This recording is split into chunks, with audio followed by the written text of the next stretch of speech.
Bonsoir à tous et merci de nous retrouver pour ce nouveau numéro de votre émission culturelle Kiosque. Tout de suite le sommaire de ce mercredi 30 mars. La Galerie Le Corbusier de Trappes présente jusqu'au 13 avril prochain l'exposition de Gilles Guyas, un travail de personnalisation de 11 thèmes universels qu'il considère comme ces choses importantes.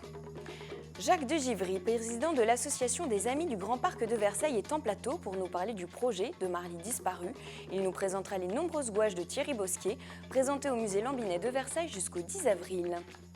Albertine Trichon, Benoît Rousseau, Perrine Lorne et Cécile Orsoni du club B8 nous rejoindront dans quelques instants. Avec eux, nous reviendrons sur les journées européennes des métiers d'art et l'exposition qu'ils présentent à cette occasion. Et je vous le disais, la Galerie Le Corbusier présente jusqu'au 13 avril prochain l'exposition de Gilles Guyas, un travail de personnalisation de 11 thèmes universels qu'il considère comme ces choses importantes. Les images sont signées Patrick Jacques de Dixmude.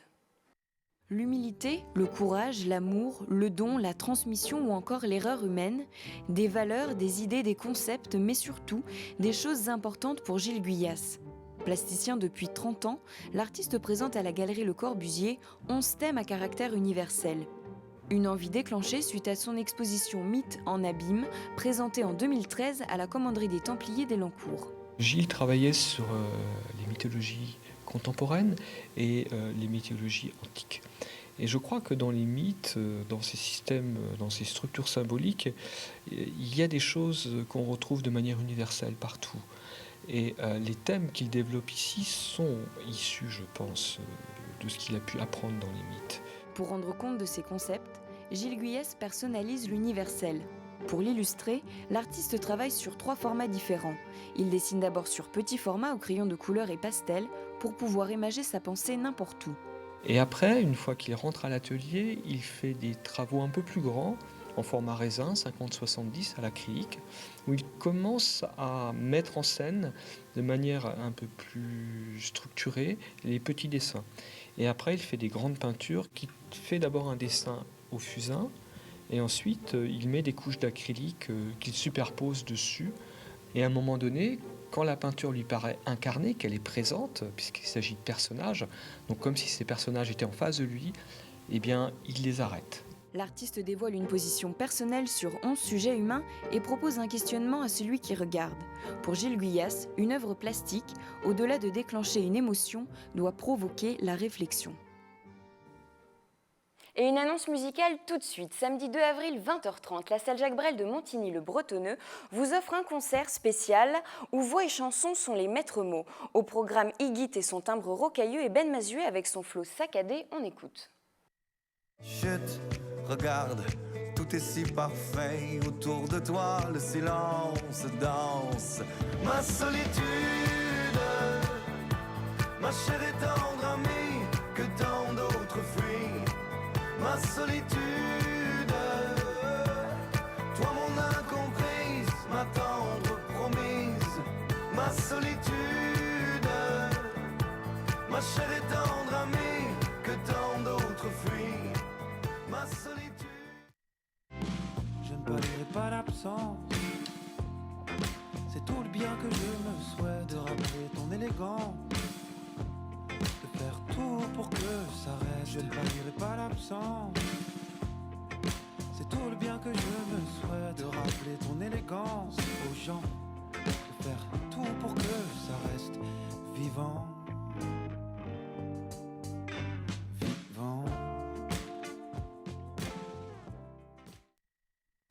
Et avec moi en plateau, Jacques de Givry, bonsoir.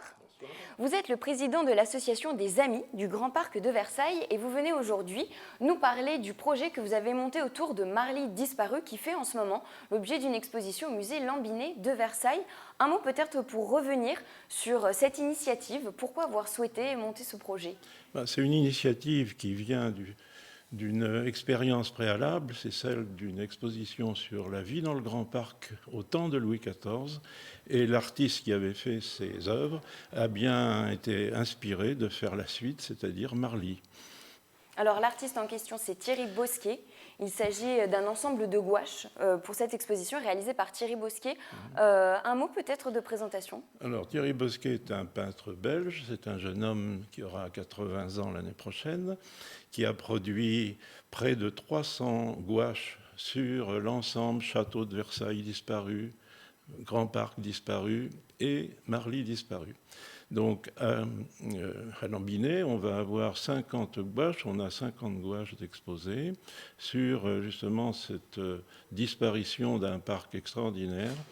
Et c'est à l'initiative donc du baron Alain Guillaume qui possède ces œuvres, qui est un ambassadeur belge qui habite à Salon-la-Bretèche, et au maire de Versailles, enfin plus exactement, je dirais même dans les deux cas, en tant que président du Grand Parc pour une première série d'expositions, puis maintenant pour Marly, au musée Lambinet, pour montrer effectivement une trilogie qu'a faite Thierry Bosquet, puisque ça comprenait aussi Versailles disparu, qui a fait l'objet d'un livre, La vie dans le Grand Parc aussi, et puis maintenant un livre aussi sur Marly, qui réunit toutes les œuvres, les 116 œuvres sur Marly, et non pas les 50 seulement du musée Lambinet. Alors, on va commenter justement l'exposition qui est présentée actuellement au musée Lambinet, suivant les thématiques qui ont été respectées. Un mot avant pour resituer. Donc, le château de Marly-le-Roi, il a été construit sous Louis XIV en 779 pour ses amis, disait-il. C'était un peu pour les privilégiés de la cour et il a été détruit sous Napoléon Ier, sous le Premier Empire. Et donc, il ne reste quasiment plus rien. Oui, alors il y a eu une belle aventure pour ce château qui a été, disons, magnifique, aussi magnifique que Versailles. Il a même émargé au budget plus que Versailles à certains moments, en particulier vers 1699. Et ce château a donc été construit entre, en fait, 1681 et 1690 pour la construction même. Ensuite, tous les décors ont été faits dans les années qui ont suivi. Alors Et justement, ces décors, parce que justement, c'est le premier thème autour duquel s'articule l'exposition, c'est vraiment le travail sur les extérieurs et les fameux trompe-l'œil du château de Marly. Les fresques qui étaient dessinées sur toutes ces parois des bâtiments. Les bâtiments, c'est le pavillon du roi, le pavillon royal, et puis les 12 pavillons pour les invités. Alors on dit que c'était par souci d'économie, justement, ce travail en trompe-l'œil. Est-ce que c'est le cas? C'est un peu vrai, mais c'est surtout parce qu'on voulait changer assez souvent les décors. C'était un petit peu issu des fêtes à Versailles, l'idée de faire des décors facilement interchangeables. Et tout changeait sans arrêt dans le parc de Marly, en fait. Donc ce travail de trompe-l'œil, il a été initialement dirigé par Charles Lebrun, Oui. puis repris ensuite. La deuxième partie de l'exposition s'articule autour du travail de l'eau qui a été fait à Marly. Alors, on peut dire que Versailles était en disette d'eau, par contraste justement à Marly où il y avait une surabondance, il y avait des fontaines qui jaillissaient absolument partout dans le parc du château. Effectivement, ce n'était pas le petit ruisseau de Marly qui y suffisait, comme au début, mais la fameuse machine de Marly, qui apportait 6000 m3 d'eau par jour, qui permettait de faire jouer les fontaines, et en particulier la fameuse rivière, qui, sur 300 mètres de long, avec tous ces emmarchements, avec un dénivelé de 30 mètres d'emmarchement en marbre, voyait l'eau s'écouler depuis le château. C'était un spectacle magnifique qui a impressionné évidemment toute la cour. Il y avait 63 bassins, d'ailleurs, de marbre rouge pour cette rivière. Absolument. Et puis il y avait une quarantaine de bassins tout autour, répartis dans le parc. Et c'était le plus grand jet d'eau d'Europe. Et même pendant longtemps, ça a été le plus grand des jets d'eau, puisqu'il montait à près de 40 mètres d'altitude, grâce au dénivelé, grâce à la machine de Marly. Un vrai modèle européen. On dit qu'à la mort de Louis XIV, il n'y avait pas moins de 400 jardiniers qui travaillaient justement pour le parc de Marly. Alors, au-delà du travail sur l'eau et des fontaines, également des sculptures. C'était un peu un musée de la sculpture.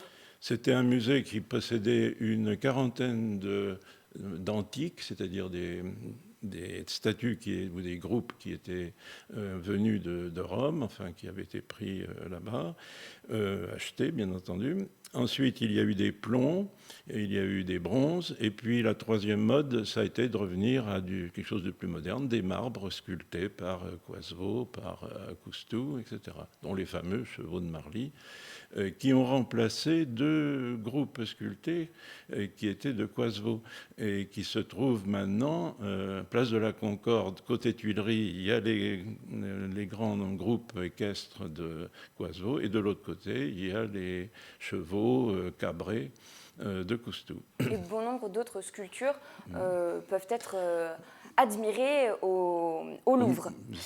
Et donc la troisième grande thématique de l'exposition, elle se situe sur les loisirs à Marly qui étaient très présents parce qu'il y avait différents jeux justement qui étaient situés dans le parc. Il y avait cette fameuse escarpolette qui était une forme de balançoire, la ramasse, une sorte de montagne russe. En fait, c'était un traîneau qui glissait sur des rails en bois, sur une pente. Il y avait 8 places dessus. Et puis, on espérait qu'il n'y ait pas d'accident à l'arrivée, 40 mètres de dénivelé plus bas sur une grande allée. Et les 50 privilégiés qui étaient invités à Marly, qui avaient demandé Sire Marly, qui essayait d'obtenir une place à Marly, évidemment. C'était une véritable promotion politique de se faire inviter à Marly. Totalement. C'était en tout cas le signe qu'on était dans les faveurs du roi.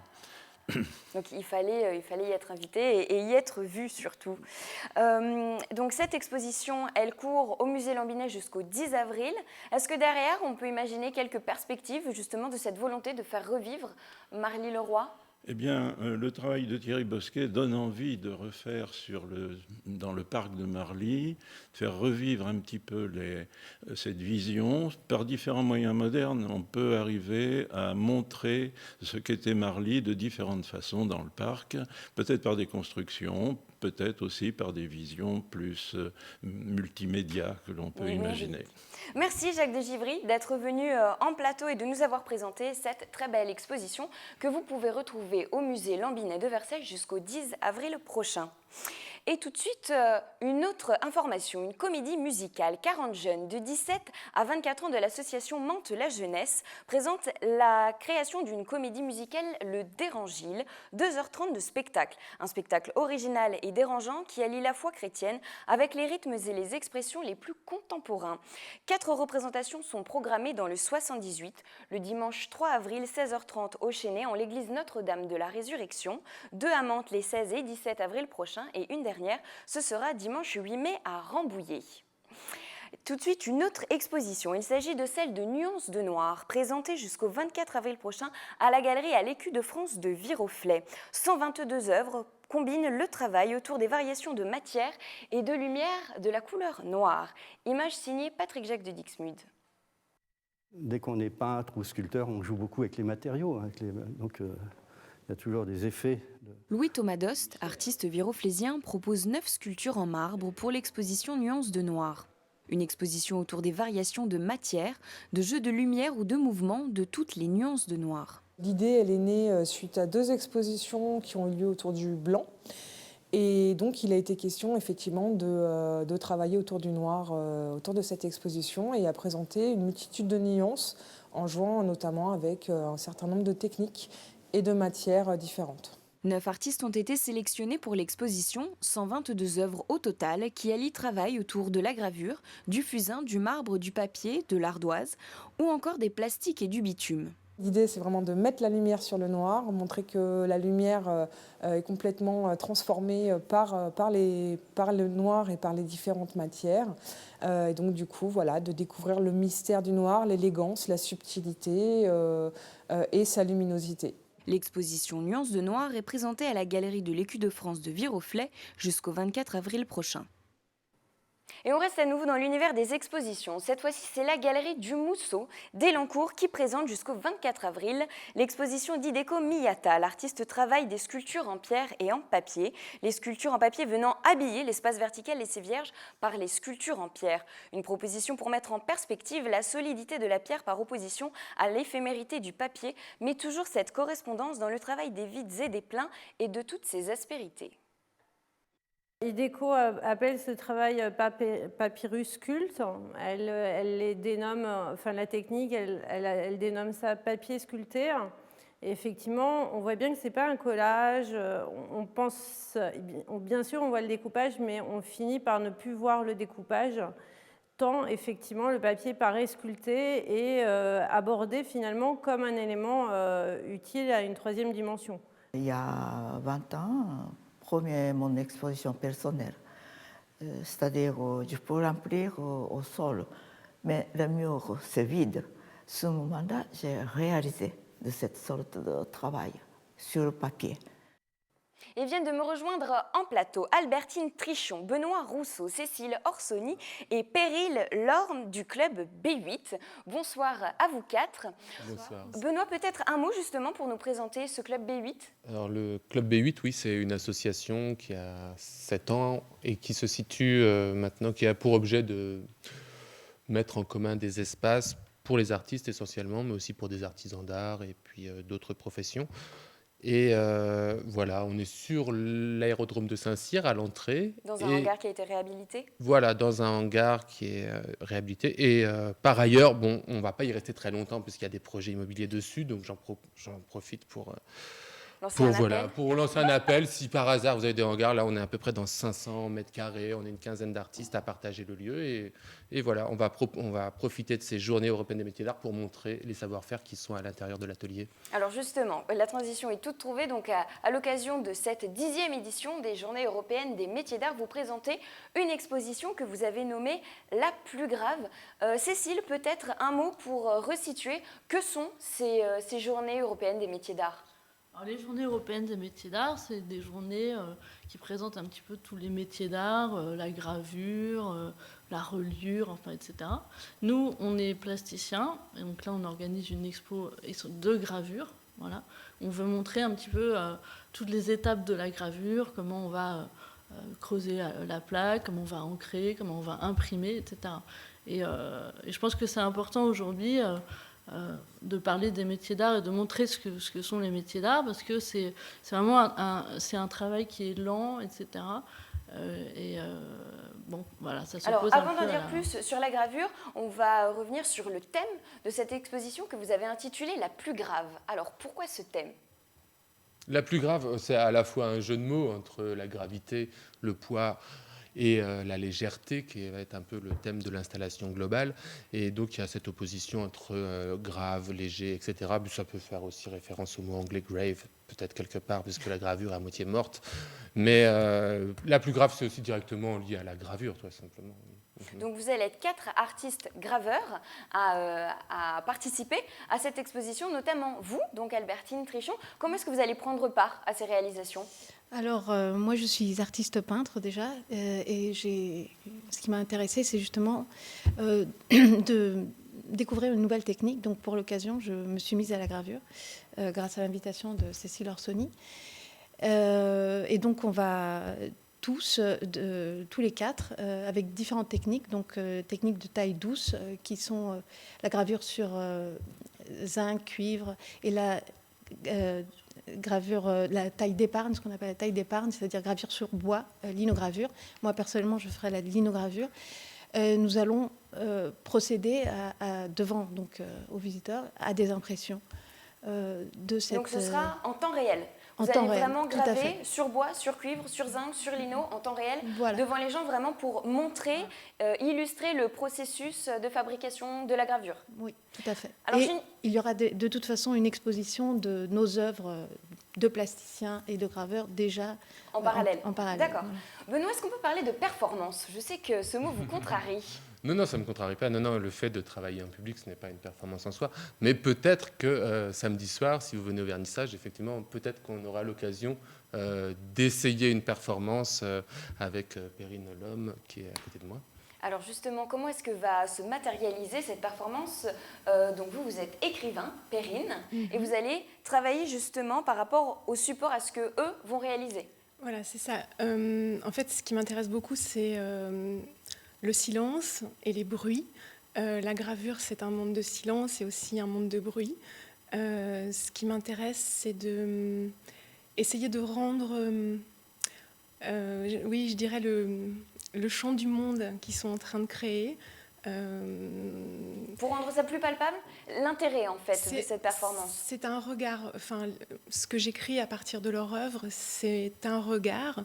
Je sais que, par exemple, Cécile engage beaucoup son corps dans son travail. Elle y va physiquement. Donc, pour moi, ce serait ça, essayer de rendre à la fois le résultat, mais aussi le travail en train de se faire. Voilà. Aussi bien la chose finie que la chose dans son élaboration. Et Perrine lira ses textes le soir à partir de 18h le samedi, les textes qu'elle aura écrits pendant la journée devant les œuvres qu'elle choisira en fait. Ce sera donc les vendredis 1er, samedi 2 et dimanche 3 avril à l'aérodrome de Saint-Cyr-l'École pour retrouver le club B8 et l'exposition La Plus Grave. Merci à vous quatre d'avoir été... Merci de nous avoir invités. Mais je vous en prie, en plateau. Et donc, n'hésitez pas à venir les retrouver ce week-end à l'aérodrome de Saint-Cyr-l'École. Je vous invite maintenant à découvrir une autre expérience sensorielle étonnante samedi 2 avril, 15h et 16h30 au théâtre Albert Camus de Maurepas pour le spectacle Pleine Lune. Le spectateur entre les yeux bandés dans une salle plongée dans l'obscurité. Il est placé au centre d'un dispositif électro-acoustique, olfactif et tactile pour entendre l'invisible. Juliette Plion, co-créatrice du spectacle, nous en dit plus. Puisque la vue n'est plus là, parce que la vue est absente, eh bien les autres sens vont prendre le relais. Donc il va y avoir beaucoup de sons, de musique tout autour d'eux qui sont spatialisés à différents endroits. Et il y aura également des odeurs et des sensations tactiles qui vont leur être proposées. Et à partir de toutes ces sensations, chacun va composer son petit tableau imaginaire, son cinéma intime en fait. Nous, on propose, en fait, c'est comme la traversée d'une nuit, on va passer du crépuscule à l'aurore. Notre propos, vraiment, c'est de montrer à quel point, quand on ne voit pas, à quel point on entend différemment et à quel point on perçoit différemment. Et l'on poursuit comme chaque mercredi avec notre rubrique cinéma. Tout de suite, vos réactions aux nouveautés à l'affiche de ce mercredi. Pas tout à fait comme le livre d'Olivier Adam, mais bon, on y retrouve quand même l'essentiel. J'ai retrouvé aussi toute une ambiance, toute une atmosphère et non. Puis j'aime beaucoup Isabelle Carré, franchement. Et puis tous les acteurs japonais aussi étaient parfaits. Alors je dirais mysticisme de la mort et surtout de la vie. De très beaux paysages au Japon, certainement où il y a très peu de touristes. C'est assez magnifique. Et puis pudeur et impudeur d'Isabelle Carré qui joue un très beau rôle. Et toujours en cinéma, Luc Bocan, cette semaine du Ciné 7 d'Elancourt, nous donne son coup de cœur de professionnel sur le film The Revenant. Bon, alors mon coup de cœur cette semaine, c'est The Revenant avec Leonardo DiCaprio, donc, qui a été, comme vous le savez, oscarisé à 42 ans enfin pour ce rôle. Donc c'est un film d'aventure, moi je dirais un grand film d'aventure. Alors il faut peut-être dire que les avis sont très partagés sur ce film. Il y a des gens qui aiment beaucoup, comme moi, et d'autres qui n'aiment pas du tout. Bon, moi j'ai beaucoup aimé, donc je vais vous en parler brièvement. Donc c'est un grand film d'aventure qui se passe dans les années 1800, entre 1800 et 1900 je crois, dans le Grand Nord canadien. Donc c'est l'histoire d'un chasseur en fait qui est aussi au début, comment dirais-je, rapporte des peaux qu'ils vont chercher dans les territoires appartenant aux Indiens. Qui va un jour, lors d'une chasse, se faire, on va dire, attraper par un ours, enfin une maman ours. Alors cette scène d'ailleurs est absolument terrifiante de réalisme et qui va être laissé pour mort en fait par ses compagnons, mais qui va survivre et qui va survivre notamment pour se venger. C'est aussi l'histoire d'une vengeance sur la personne qui l'a abandonné. C'est un grand film pour moi, très très fort, ça dure 2h38. Moi j'ai pas bougé de mon siège pendant 2h38. Les paysages sont sublimement filmés. On a même parfois presque l'impression de sentir les odeurs tellement c'est bien fait. Et je vous encourage vraiment à aller le voir. Alors par contre, je décourage les enfants d'aller le voir parce qu'il y a un certain nombre de scènes qui sont extrêmement violentes quand même. C'est très naturaliste, c'est très bien documenté, c'est très bien fait. Donc n'hésitez pas à venir le voir. Il est encore sur nos écrans, il le sera encore la semaine prochaine. Voilà. Et pour ce week-end, quelques idées sorties. Vendredi 1er avril, 20h30, ils seront à la batterie de Guyancourt, General Electric, pour vous livrer les derniers sons de leur opus aux mélodies pop et électro-soul. You shoot elbows from your mouth, they can't be negated. You walk into a room, the view gets pixelated, killing smiles on faces. lips turn blue.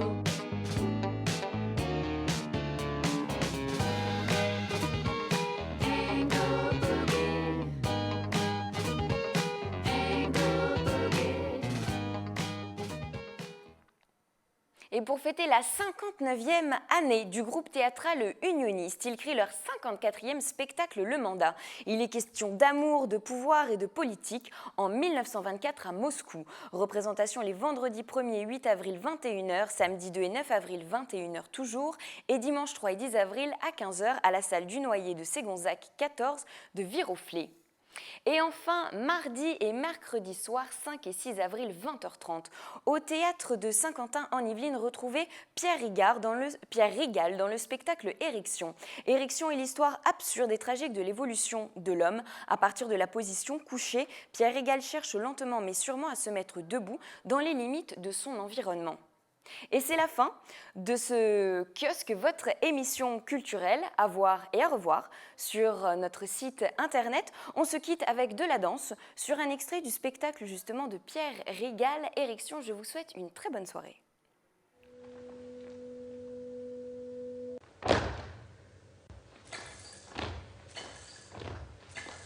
Thank you.